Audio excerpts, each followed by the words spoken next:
Welcome back to the Extra Point. All right, guys, we're going to tackle off our final topic of the night. You ready? NBA. One. After entering December, averaging a triple-double, is Russell Westbrook having the best season ever? Well, best season ever is a term that's thrown around a lot. Like, best season of his career, I definitely say so, because he is no longer living in the shadow of Kevin Durant. That monster has gone far away to the Sunshine State. But to say best career in what, NBA history, would you say?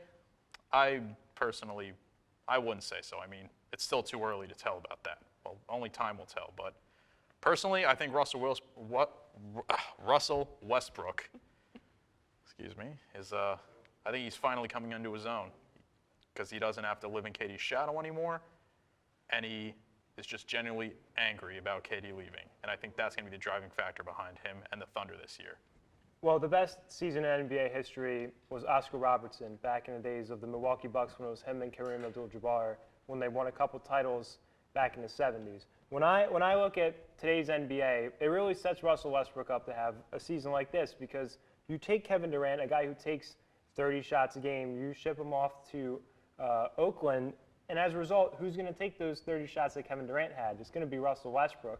So I think these stats are just inflated because someone had to take the mantle and become the guy. Because I don't think Russ was the guy when Durant was there, because Durant, it was his team, and it was his ball in the fourth quarter more than Russell Westbrook. So I think right now he worked really hard over the summer, trying to develop his game, work on his game really hard.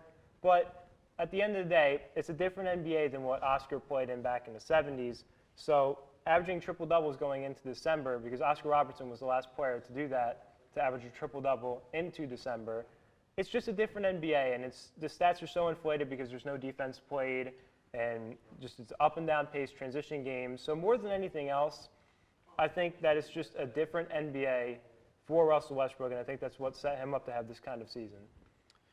That's a good point. I mean, a lot of backlash the NBA gets nowadays that there's just no defense played. You're certainly right about that, but like I said, I just think Westbrook was always capable of these kind of numbers. I don't think inflation has anything to do with it. I think it's the fact that he was living in KD's shadow for so long, his potential was kind of hidden away. Well, yeah, that's what I'm saying. You're proving my point for me, is the fact that that inflation is coming from the departure of Kevin Durant, because all of his points and all of his rebounds and all of his assists, which weren't many, all those stats are coming to Russell Westbrook now. Because on Oklahoma City, who else is going to take it? Because Victor Oladipo is still developing. Steven Adams is a big man. He's not going to get too many touches inside. So really, it's just Westbrook, because he has the ball in his hands the most. That's why those stats are inflated, in my opinion, is just because he has the ball in his hands the most now that Durant left. That's a good point. I mean, like I said, we're just going to have to wait and see what happens, because the season is still young. We're not even at the All-Star break yet.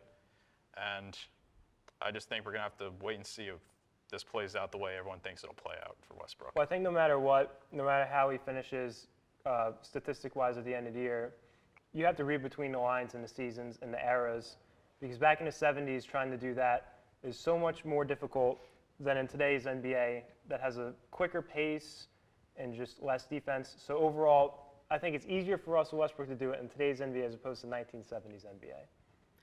All valid points. Very good, everybody, Very all good. around.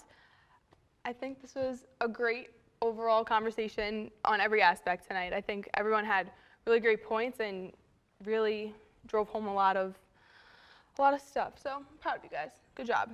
So with that, our last episode of the semester, we'd like to thank you all for watching and always being so loyal to us. Until January, we hope that you